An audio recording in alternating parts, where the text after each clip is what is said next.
The first hint of a thaw in the European winter can usually be detected in Italy by late March. With spring approaching, even the wellies go on special.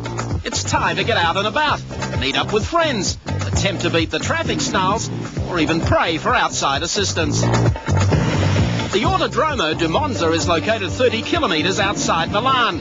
It's been home to the Italian Grand Prix for decades, the fans turning out in their thousands in anticipation of a Ferrari or Alfa victory. For 1987, the tin-top season was to start at Monza. The World Touring Car Championship was finally ready to roll with round number 1.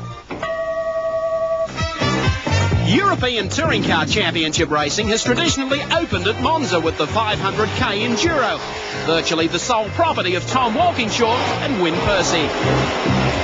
The Rover Drovers were on a hat-trick there last year, but the race will always be remembered for it marked the first appearance in the Euro Touros by Peter Brock and the Prince of the Privateers, Alan Grice.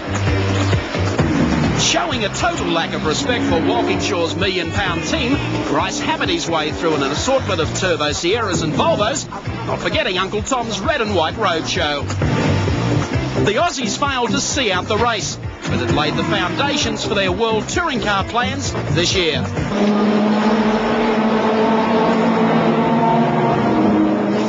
Sadly, those plans failed to materialise. When the Monza roll call was taken last weekend, the Down Under representatives were Allan Moffat and John Harvey in a Brock-built, Moffat-owned, ANZ Finance and Rothman-sponsored VL Commodore. Well, it's a long road from Toorak to Monza in a week, but here we are looking fabulous half an hour before the 24th running of the Monza 500 kilometre. John Harvey's with me as co-driver. We've put over 600 kilometers of testing on the car, and with the limited amount of spares we brought over, we've done a fantastic job to keep everything running and up on 9th position on the grid. The fact that we have no spare engine, and we've had to be very easy on the car during the warm-up days toward today's race. We're delighted. The car is on the pace. This morning in race trim, it appeared to be as fast as anybody else on the racetrack, so yeah, we're very happy. The field for the WTC opener looked something like this. Pole to England's Grouse, Rouse and Tassin in the Ford Sierra. For position 2, Emmanuel Pirro and Ratzenberger in the M3. Position 3, Marcus Osterreich and Megere. 4th posse, Riccardo Patrese and Cicotto in a factory M3, with Roberto Ravaglia and Ivan Capelli 5th fastest and another of the little BMs. Missing from the starting grid, though, were some big guns, including Tom Walkinshaw's 2 V8 Commodores. Tom refusing to subscribe $120,000 Yankee dollars in entry fees. And also missing the factory Eggenberger Ford Sierras, which were withdrawn after a scrutineering hassle. The start of the Enduro saw pole sitter Andy Rouse win the drag down the front straight towards the first chicane.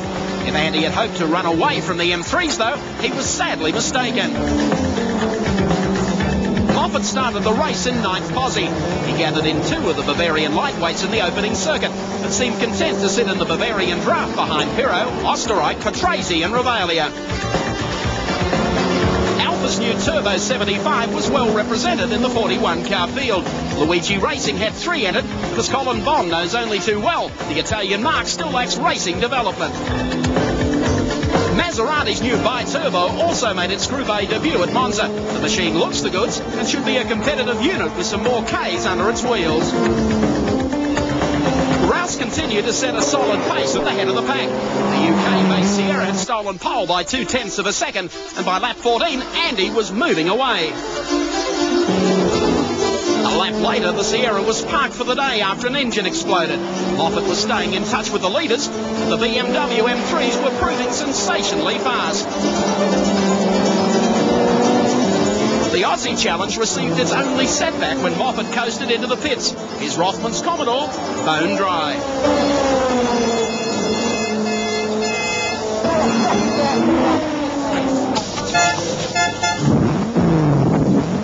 Harvey stepped into the mountain. It was during this time out, race leader Riccardo Patrese was able to put a lap on the Holden V8.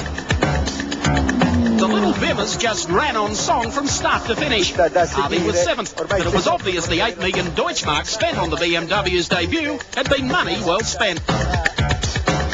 Or had it. The fans, rival team managers and other runners have been sceptical about the M3 all weekend. Their fuel consumption figures would have made great subject matter for an episode of Great Mysteries of the World, and the little buzzsaws were attacking the straights like top fuel dragsters.